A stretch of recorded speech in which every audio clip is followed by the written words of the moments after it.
Les samouraïs, guerriers d'élite du Japon, maîtres dans l'art de manier le sabre, l'incarnation de l'honneur et de la loyauté.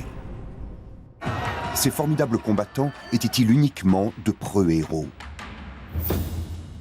Ils ont un autre visage, beaucoup plus sombre. Les manuels de guerre révèlent un univers violent, dominé par la cruauté et les intrigues.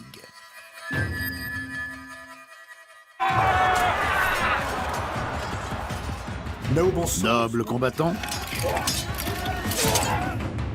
collectionneur de têtes, le samouraï était les deux.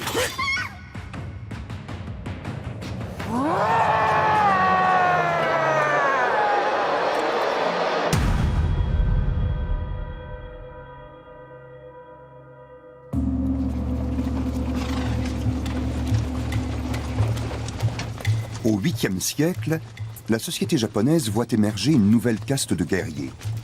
Les samouraïs sont des combattants de haut rang au service de nobles seigneurs. Leur statut est héréditaire. Seul un fils de samouraï peut le devenir à son tour.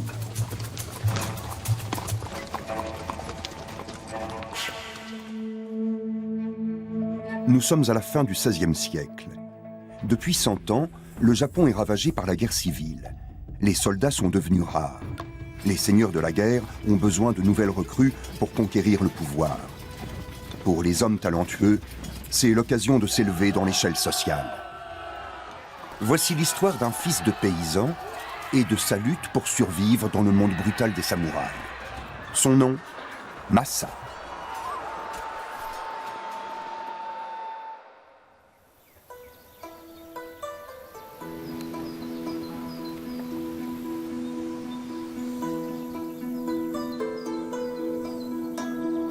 La population japonaise est majoritairement composée de travailleurs agricoles vivant sous la coupe de propriétaires terriens. Un jeune paysan comme Masa a peu de chances d'épouser la fille du magistrat local. Mais Masa est amoureux et prêt à tout.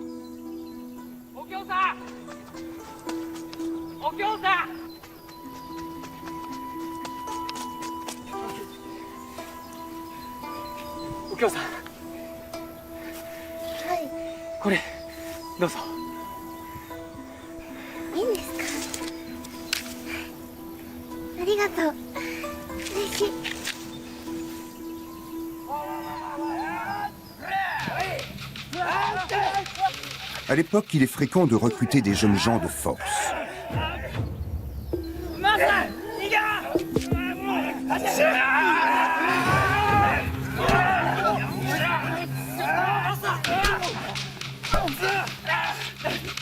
Masa et Tomozo, son meilleur ami, choisissent de s'enfuir. C'est une décision téméraire, car ils encourent la peine de mort.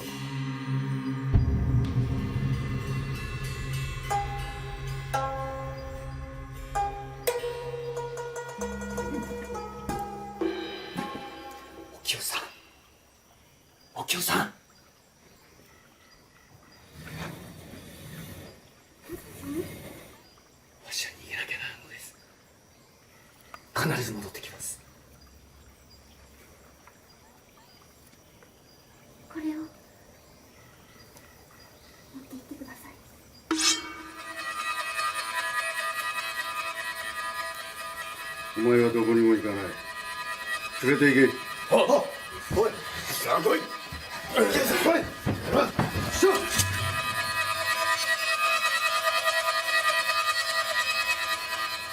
Masa doit accepter son destin.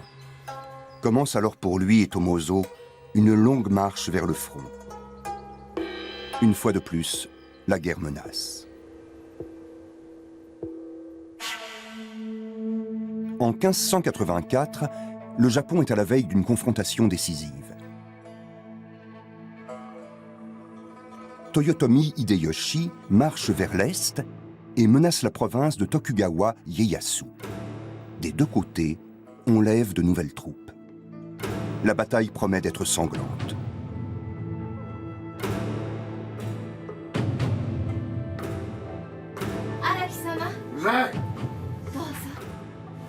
Les samouraïs courageux sont récompensés par l'octroi de terres et de privilèges. Araki Tamon a eu son heure de gloire, mais son prestige a décliné.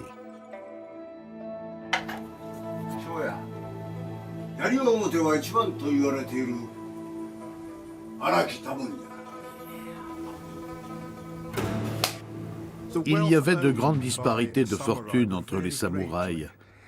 À une extrémité du spectre, il y avait le général qui disposait de vastes terres, d'immenses ressources et bien sûr d'une puissante armée. À l'autre bout, on trouvait des hommes qui étaient pour ainsi dire des combattants occasionnels. Ils possédaient un lopin de terre qu'ils cultivaient et servaient leur seigneur à la guerre quand il le fallait.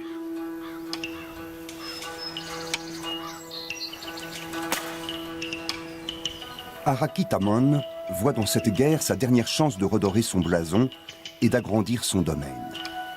Selon les besoins, les recrues servent comme valets, porteurs ou fantassins.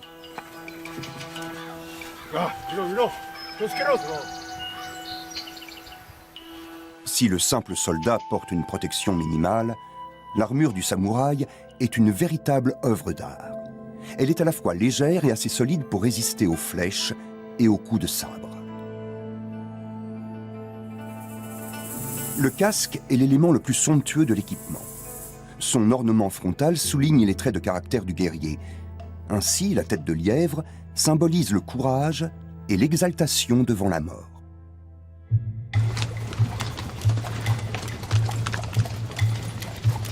À côté des flèches et des arcs, des lances et des piques, on emploie aussi des mousquets, introduits au Japon par les marchands européens.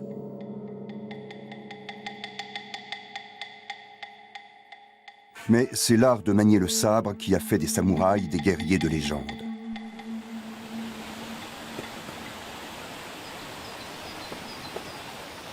Les samouraïs fortunés s'offrent des instructeurs, les pauvres se forment par eux-mêmes.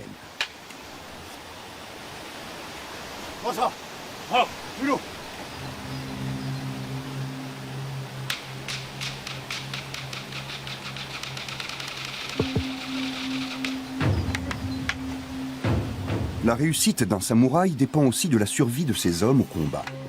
Chez un fantassin, la vivacité est une qualité essentielle pour compenser la faiblesse de son équipement. Une armure de samouraï était très coûteuse. Les fantassins étaient donc équipés d'une protection plus simple, comme celle-ci. Elle est composée de couches de papier et de toiles de coton collées ensemble et recouvertes d'une laque pour rendre le tout étanche. Étonnamment, ça pouvait être aussi efficace que le métal. On essaie avec le tranchant d'un couteau. Cet attirail protège même de frappes de la pointe. Mais il ne résisterait pas à une lance. Aujourd'hui, on enseigne toujours l'art des samouraïs. Le grand maître Tanaka est un spécialiste des techniques de combat transmises de génération en génération. De nos jours, le judo, le karaté et le kendo sont des disciplines populaires. Ils font partie des sports de combat. L'art des samouraïs, lui, avait une finalité tout autre. Les anciens arts martiaux enseignaient l'art et la manière de tuer son ennemi. Le but de cet apprentissage était de vous rendre capable de vaincre n'importe quel adversaire, au pire en l'emportant avec vous dans la mort.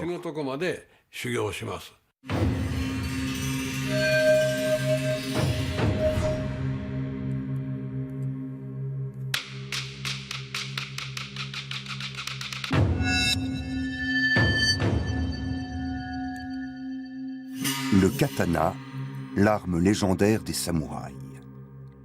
Le secret de son tranchant est consigné dans cet extraordinaire rouleau.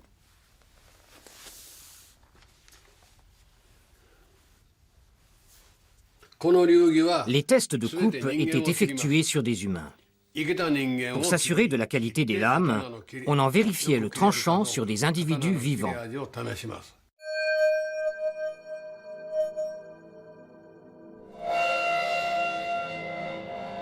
Les samouraïs payaient des bourreaux pour tester leurs lames sur des condamnés.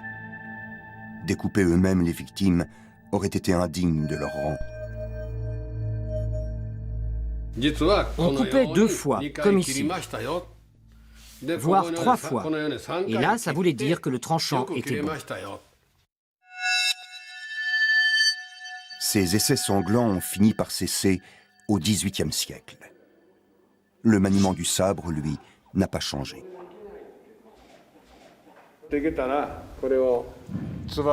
Quand les 2 sabres se croisent au niveau de la garde, j'appuie avec mon poing sur son poing. On rentre alors de cette façon. Comme ça, il ne peut pas me frapper.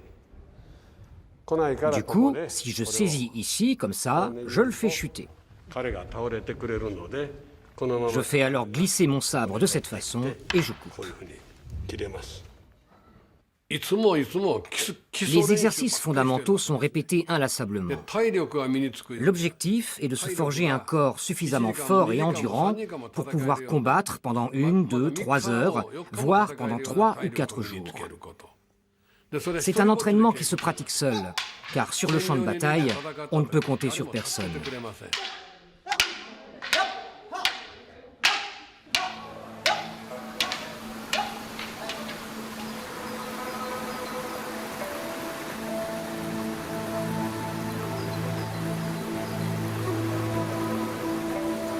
La bataille décisive approche. Araki Tamon examine les progrès de son meilleur élève.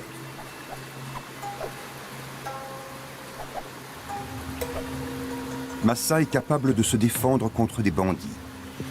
Mais affronter un samouraï, c'est une toute autre affaire.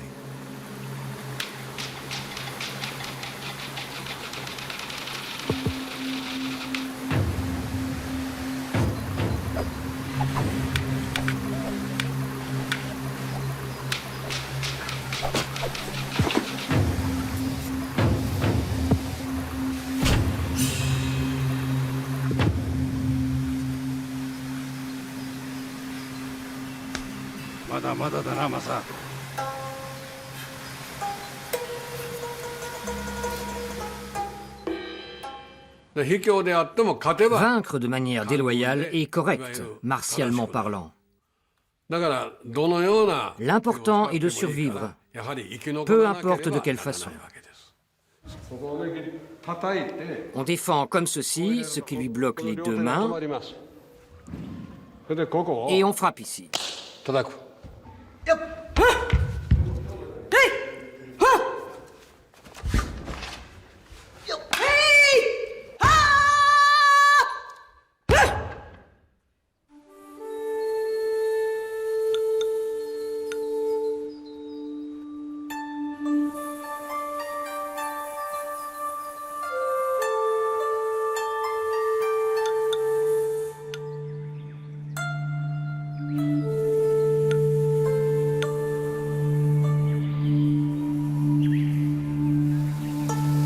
Masa et Tomozo ont marché 2 semaines durant. Ils sont à bout de force.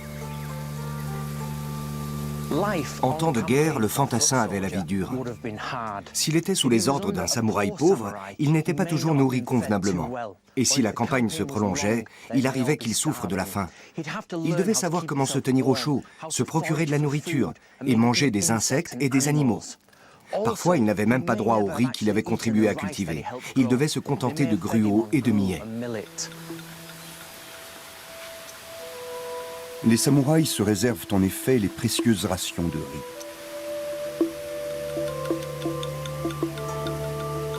La troupe de Masa est arrivée à destination. 2 grandes armées se rassemblent près de Komaki et Gakuden. La bataille semble toute proche.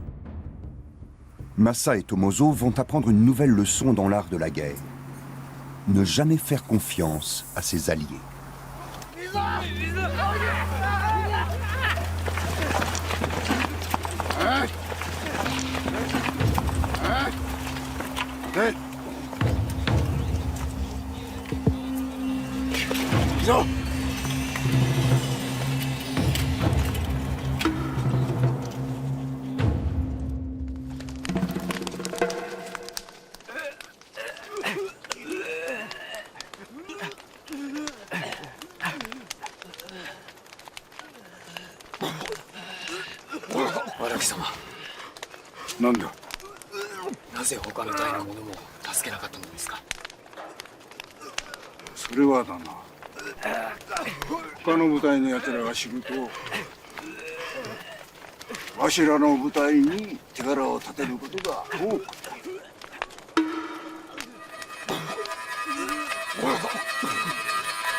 Voici le jeune seigneur que sert Araki Tamon. Après plusieurs semaines de préparatifs, ses troupes sont en place. Il est prêt à engager la bataille pour Tokugawa Ieyasu. Un camp militaire de samouraïs faisait la taille d'une petite ville. À l'intérieur, on trouvait toutes sortes de gens. Des charpentiers, des ouvriers, des cuisiniers et même des comptables pour payer les mercenaires. Les plus proches compagnons du commandant en chef installent leur tente au centre. Les mercenaires doivent camper en périphérie du camp, bien en vue des sentinelles. Les mercenaires passaient leur temps à jouer et à boire. Dans leur quartier, il y avait aussi de la prostitution, féminine et masculine. Les deux étaient tolérés dans le Japon médiéval. Pendant 2 mois interminables, les deux armées s'observent. La tension monte. Des bagarres éclatent dans le camp. Oh, どうだそっちは。そうだな。少し寒いな。こっちもだ。そうだな。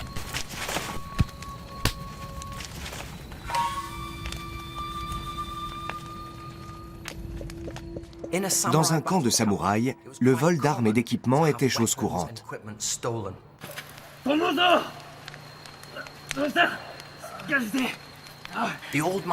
Les manuels du guerrier disent « Ne va pas orner tes sabres d'or ou d'argent ». Les samouraïs allaient jusqu'à attacher leurs 2 sabres ensemble et au moment de dormir, ils s'étendaient sur la corde qui les reliait, une lance courte sous l'oreiller, pour mettre leur équipement en sécurité. Perdre son arme pouvait être puni de mort. Se faire voler celle de son maître était tout simplement inimaginable.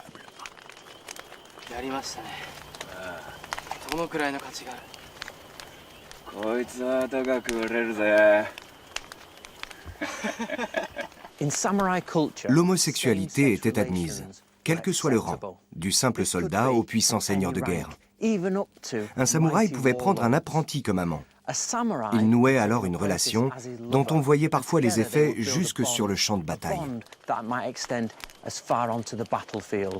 Masa et Tomozo doivent absolument récupérer la lance d'Araki, sinon ils sont perdus.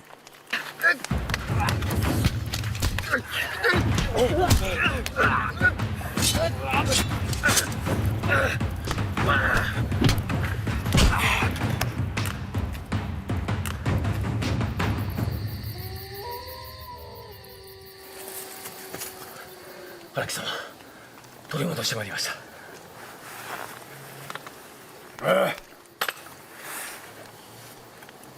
どうした？先ほど盗人に。見せてみろ。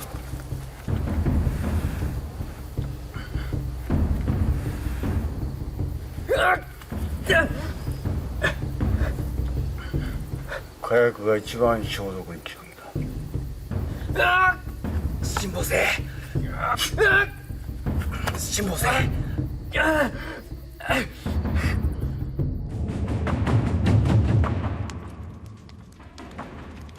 Les deux armées restent cantonnées dans leur camp. L'affrontement a tout d'une guerre de position. Les deux opposants étaient de force rigoureusement égales, si bien que chacun se méfiait de l'autre. Qui allait faire le premier pas? Finalement, l'armée de Toyotomi quitte sa position et lance une attaque surprise sur la province de Tokugawa. Mais les troupes de ce dernier arrêtent l'offensive à Nagakute.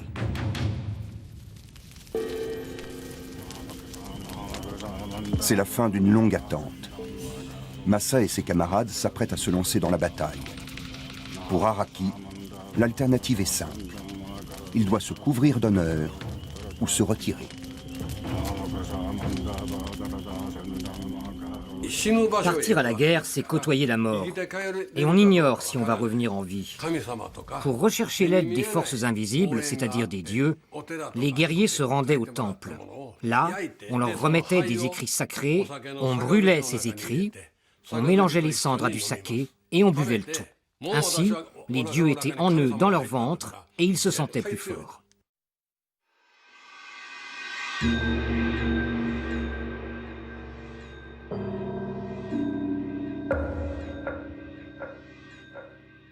Pour survivre, une technique de combat irréprochable est un atout décisif. Des siècles durant, les samouraïs ont exercé leur intuition afin de réduire au minimum leur temps de réaction. Par exemple, pour parer un coup de sabre.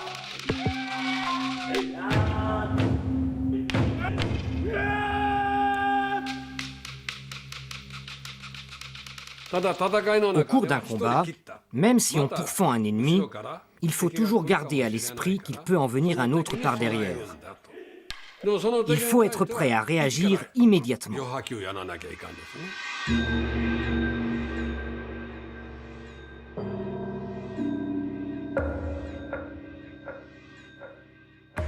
Les élèves de Tanaka ont passé le test avec succès. Mais ils doivent rester concentrés, car comme le disent les vieux maîtres, si tu crois avoir gagné, tu as déjà perdu.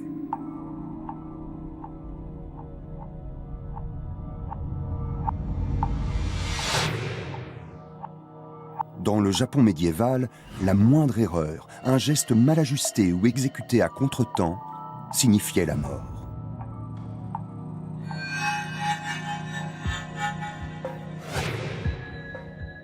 Tanaka mène l'attaque de façon aléatoire. Tout est question d'entraînement et d'instinct. L'issue du combat se joue en un éclair, comme sur le champ de bataille.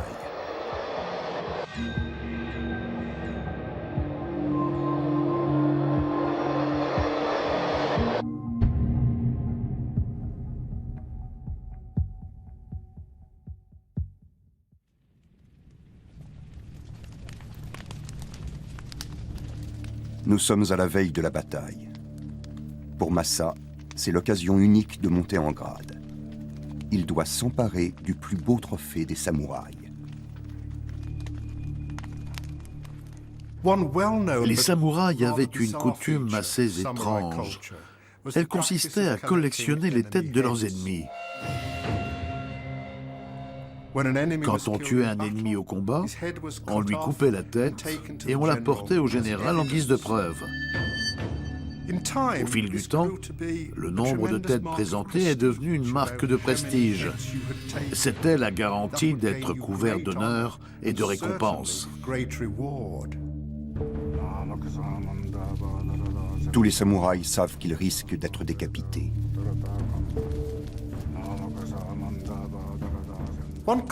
Avant une bataille, les samouraïs avaient l'habitude de brûler de l'encens et de laisser la fumée s'échapper dans leur casque pour le parfumer. On disait que leur tête serait ainsi un trophée plus prestigieux si elle était prise au combat.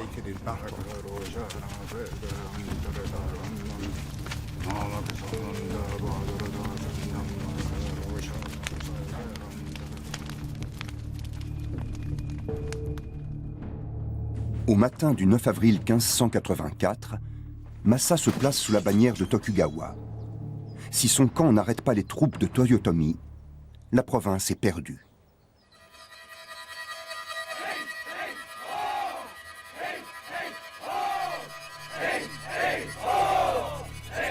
Mais Toyotomi a reçu des renforts. Il présente 20 000 attaquants contre les 10 000 défenseurs de Tokugawa.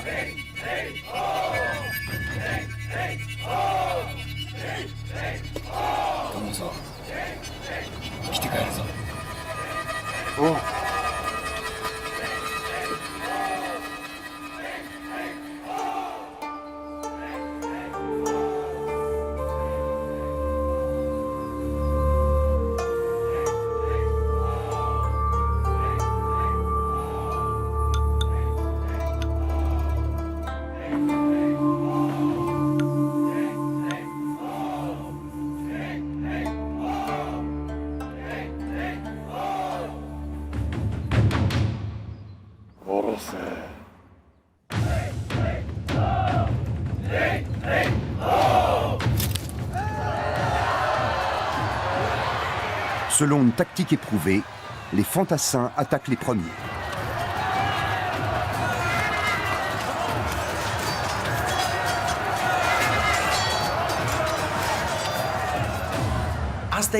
Ils s'élançaient au son des tambours et ils fonçaient sur l'ennemi avec leurs lances devant eux. Et dès qu'ils trouvaient une ouverture, ils frappaient droit vers le visage de leurs ennemis.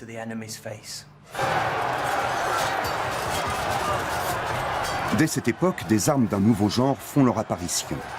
Les mousquets venus d'Europe sont très convoités, mais leur efficacité reste encore limitée. Il fallait jusqu'à plusieurs minutes pour recharger un mousquet. Alors pendant ce temps, les archers tiraient des flèches. Et dès que les rangs ennemis s'éclaircissaient, les samouraïs se lançaient dans la bataille.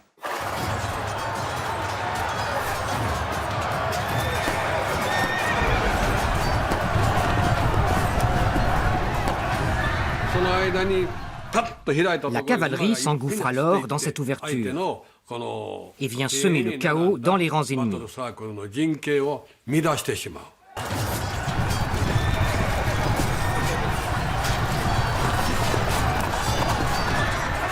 Lorsqu'un fantassin se trouvait face à face avec un samouraï à cheval, selon les manuels, il devait d'abord couper la tête du cheval. Et quand la bête chancelait, il tentait de s'attaquer au cavalier.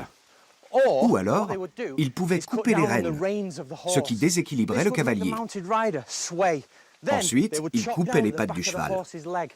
Une fois la bête à terre, il ne restait plus qu'à achever le samouraï, à lui trancher la tête et à emporter son trophée.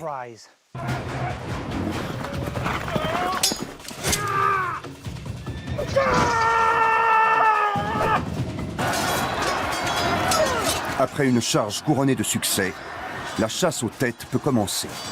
Samouraï contre samouraï. Quand l'ennemi est en garde et qu'il a une respiration irrégulière, qu'il respire avec les épaules, on sait qu'on a affaire à un piètre adversaire.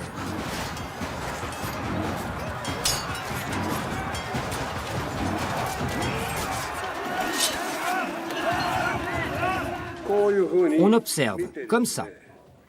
Par exemple, lui, il est grand. Alors, si je peux plonger sous ses bras, j'ai une chance de pouvoir m'échapper. Et là, j'entre comme ceci. Ensuite, allez, attaquez-moi un par un. Je chasse le sabre. Je chasse. Je chasse.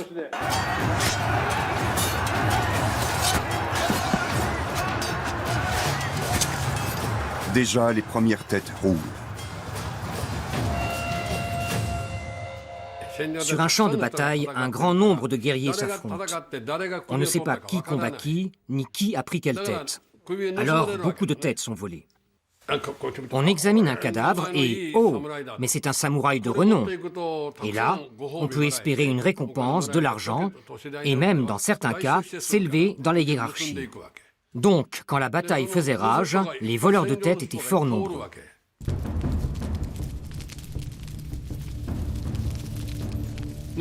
Pour ne pas se faire voler son trophée, on écrivait son nom sur de petites plaques de bois qu'on fixait sur les têtes coupées, avec une pointe semblable à un fin shuriken, l'étoile de jet.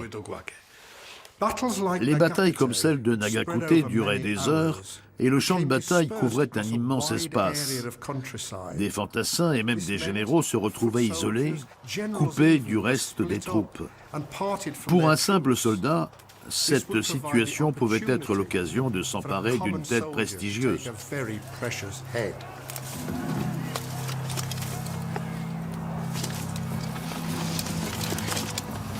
Massa se retrouve nez à nez avec un général ennemi. L'instant est décisif. À l'issue du combat, il sera couvert de gloire ou mort et décapité.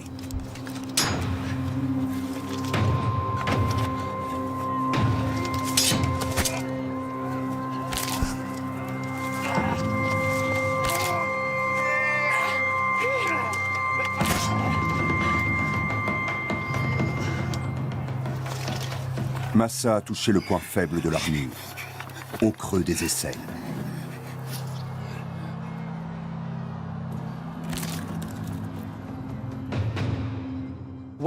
Une fois le samouraï vaincu, il fallait lui couper la tête. Les manuels nous disent que pour ce faire, il fallait l'attraper par le casque, percer le cou pour atteindre la trachée et la sectionner. Ensuite, on changeait de prise. On dégageait la nuque et on sciait le cou et la colonne vertébrale jusqu'à pouvoir s'emparer de son trophée.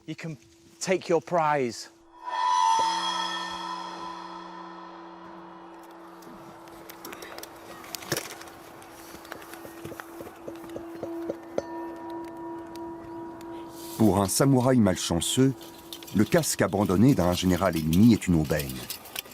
Il ne lui manque plus qu'une tête pour le compléter.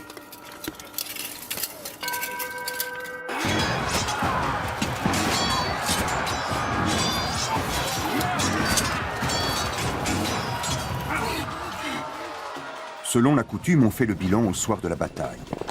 Combien de têtes ai-je prises?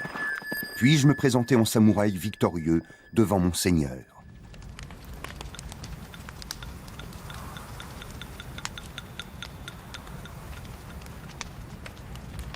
Pour Araki, la bataille est un désastre.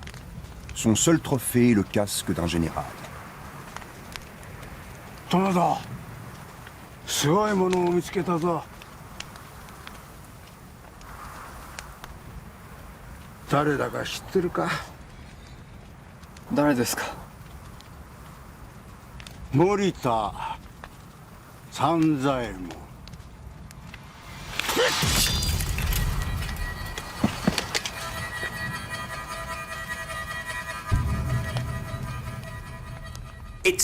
Les manuels de guerre conseillaient aux soldats d'être prudents quand ils étaient seuls. Des samouraïs sans scrupules tuaient leurs propres soldats pour s'emparer de leur tête. Ils devaient simplement s'assurer que le secret soit bien gardé.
Ce précieux document illustre avec un réalisme saisissant toute la brutalité de ces méthodes.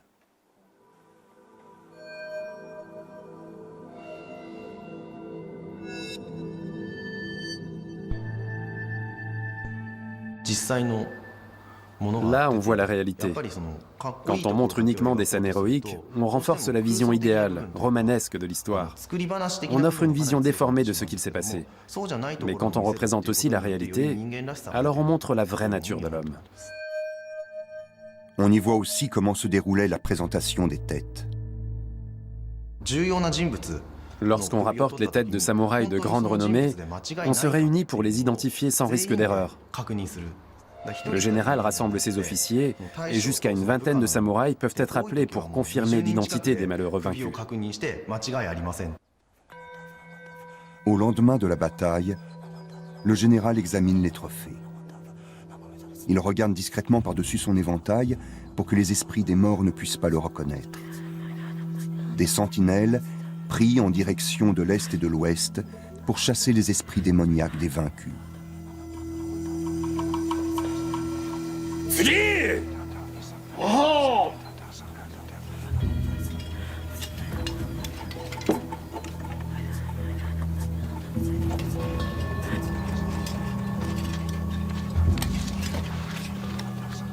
Araki Tamon, 森田三左衛門の首を参上いたしました。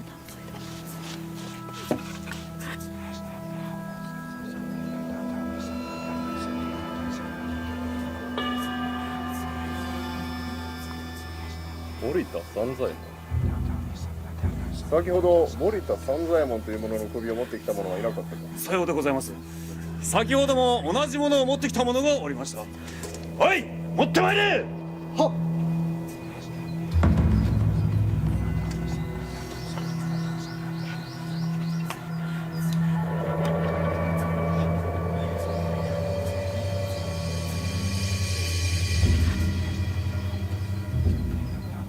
この首は誰が持ってまいった。は、足軽のマサというものでございます。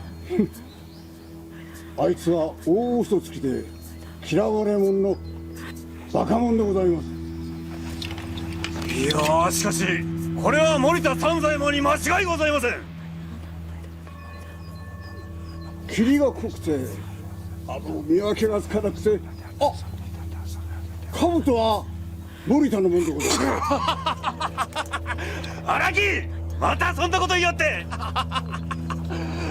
このようなことで恩賞がもらえると思うのか。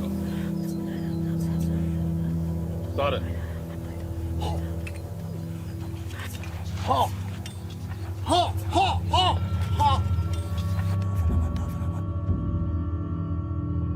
？Chevaux, soie, argent, les récompenses pouvaient donner des idées funestes aux samouraïs sans scrupules. Quand un samouraï avait plus de têtes qu'il ne pouvait emporter jusqu'au camp, il coupait des nez. Pourquoi? Parce qu'on voyait la lèvre supérieure, avec la moustache. Sans cette moustache, le nez pouvait être celui d'un enfant ou d'une femme. Ceci nous montre que des samouraïs et des fantassins tuaient des femmes et des enfants, et qu'ils volaient des têtes qu'ils n'avaient pas tranchées.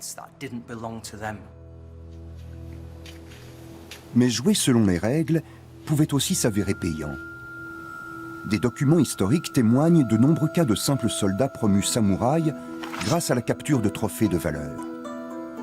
Le haut fait de Masa sur le champ de bataille lui a valu l'obtention de terres, le droit de lever des impôts et une armure de samouraï, preuve indubitable de sa nouvelle position sociale. Ce statut implique de nouvelles responsabilités. Masa doit écrire à la famille du général qui l'a tué et lui renvoyer sa tête. Les samouraïs pensaient qu'un mort ne pouvait aller au paradis si sa tête manquait lors des rites funéraires. Les jeunes samouraïs devaient connaître le code du guerrier. La plupart de ces règles de bonne conduite portaient sur les relations avec leurs supérieurs.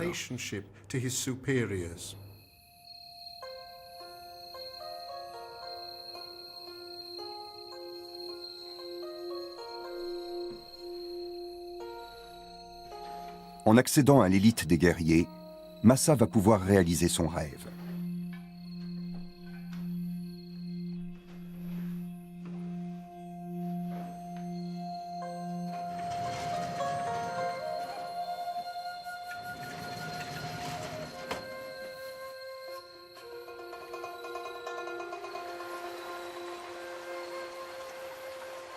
Masa さん、戦で手柄を立てて侍になった。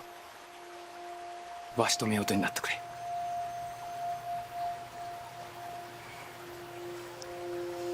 はい。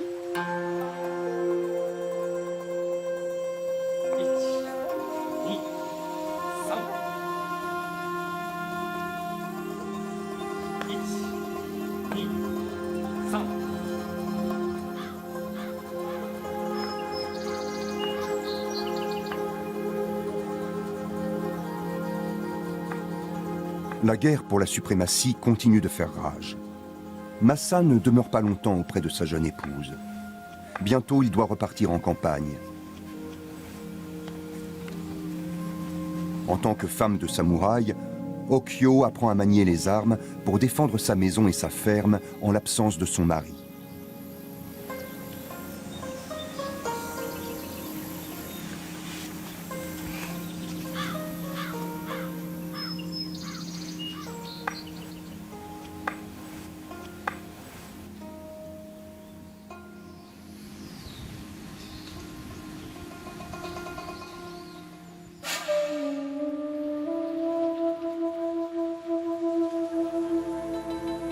Aujourd'hui encore, des Japonaises pratiquent les techniques de combat traditionnelles. La fille du grand maître Tanaka les a apprises dès l'enfance.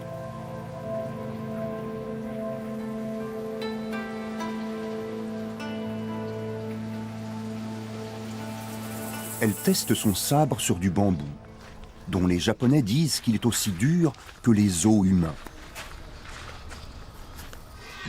On voit que la partie coupée n'est pas tout à fait rectiligne, ce qui prouve que la main droite et la main gauche n'étaient pas parfaitement à l'unisson au moment de l'impact. Quand un guerrier devait couper la tête d'un autre en train de s'ouvrir le ventre, il risquait de lui infliger des souffrances supplémentaires si son sabre ne tranchait pas parfaitement. Il fallait couper d'un seul coup bien net. Ainsi parlait-on de la compassion du guerrier, partie intégrante de la voie du guerrier, le Bushido.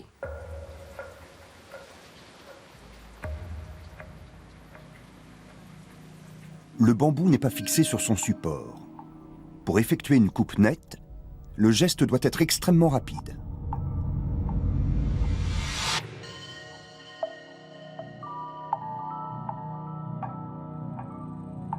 Parfait. Mais pour démontrer une véritable maîtrise, il faut enchaîner 2 coups sans temps d'arrêt.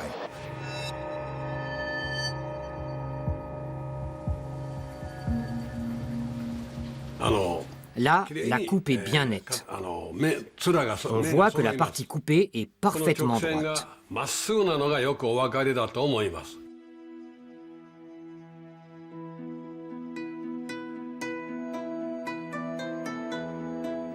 Masa est un jeune homme ambitieux, surtout depuis qu'il a épousé l'amour de sa vie. Comme de nombreux samouraïs, il souhaite fonder une dynastie et se réjouit de la naissance prochaine d'un héritier.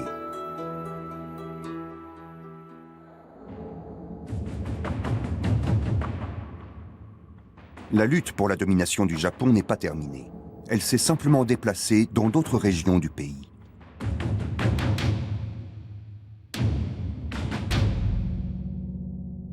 Masa est plus qu'un habile guerrier. Ses suzerains le tiennent en haute estime pour ses qualités de stratège. Cette carrière fulgurante est loin de plaire à tout le monde.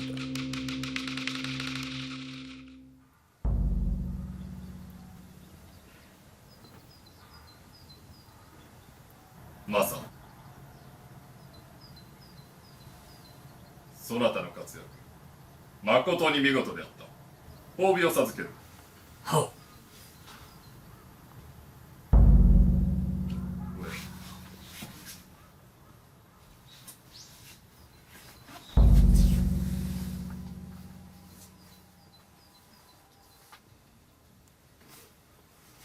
ありがたき幸せにございます。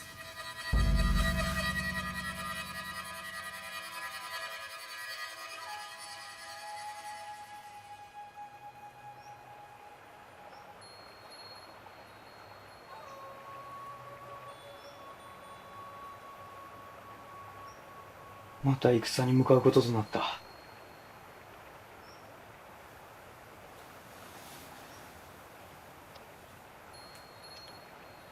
おきよ、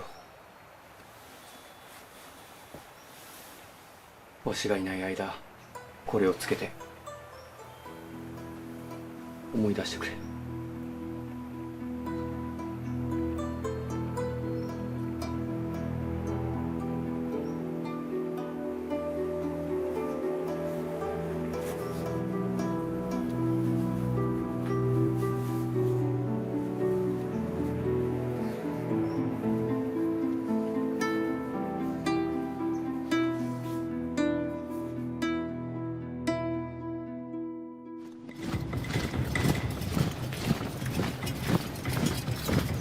En 1600, de nouvelles alliances se sont formées.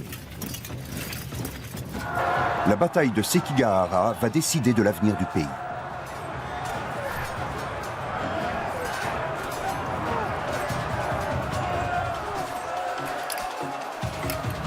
Masa, samouraï d'élite, a été recruté par un autre clan. Comme leur chef, les simples samouraïs pouvaient aussi changer de bannière.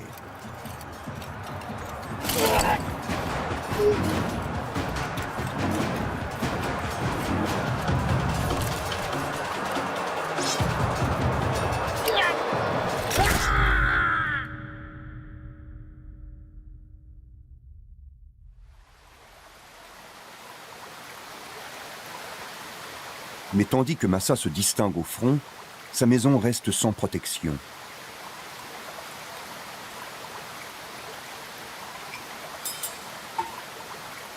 Masa revient couronné de succès à la cour de son suzerain. Il ne se doute pas un instant du piège que va lui tendre Araki.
マサ、お前も偉くなったな。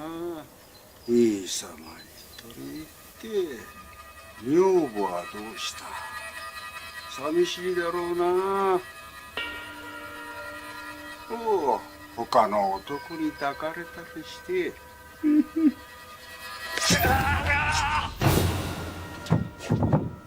En quelques secondes, Masa a tout perdu. Un samouraï qui ne maîtrise pas ses sentiments est un homme mort.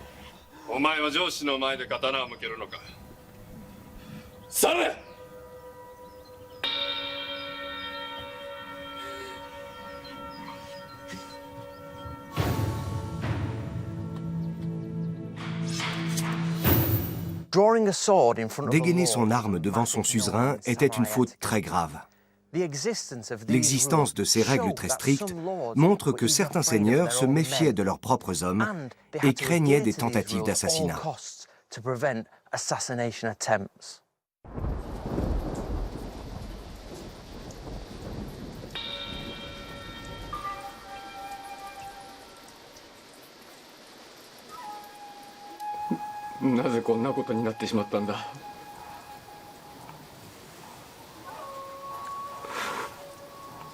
そなたと原の子を守るためには自ら切腹するしかない。すまぬ。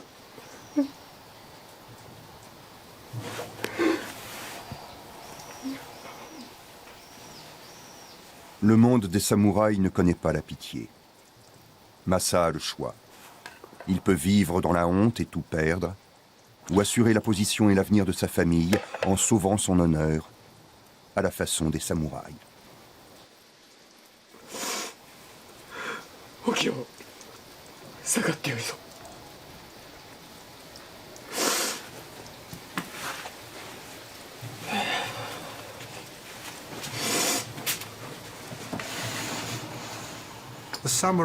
Pour le samouraï, le seppuku, ou suicide rituel, était considéré comme un honneur, car il n'était pas exécuté comme un vulgaire criminel.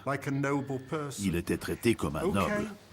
Oui, il avait commis une faute, il avait failli à cette noblesse, mais le suicide lui offrait l'occasion de montrer à tous qu'il était un véritable samouraï.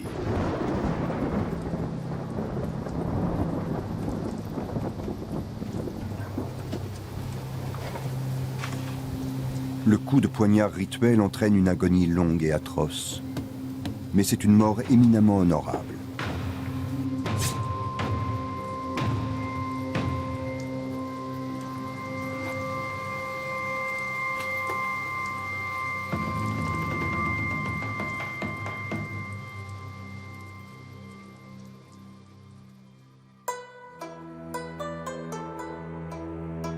Après la victoire de Sekigahara, Tokugawa Ieyasu unifie le Japon et met fin au chapitre le plus sombre de l'histoire des samouraïs.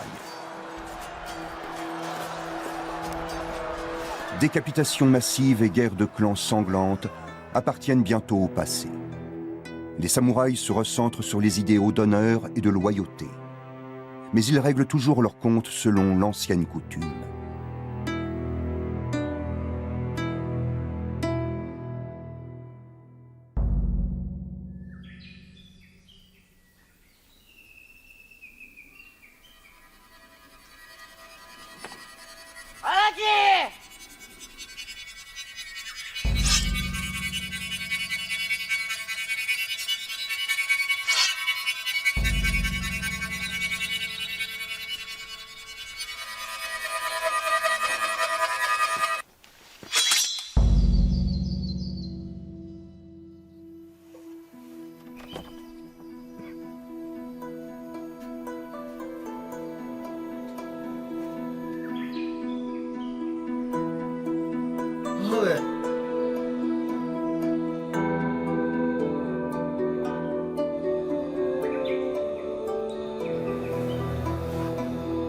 L'honneur de la famille est vengé. Le fils de Masa a prouvé qu'il était un véritable samouraï.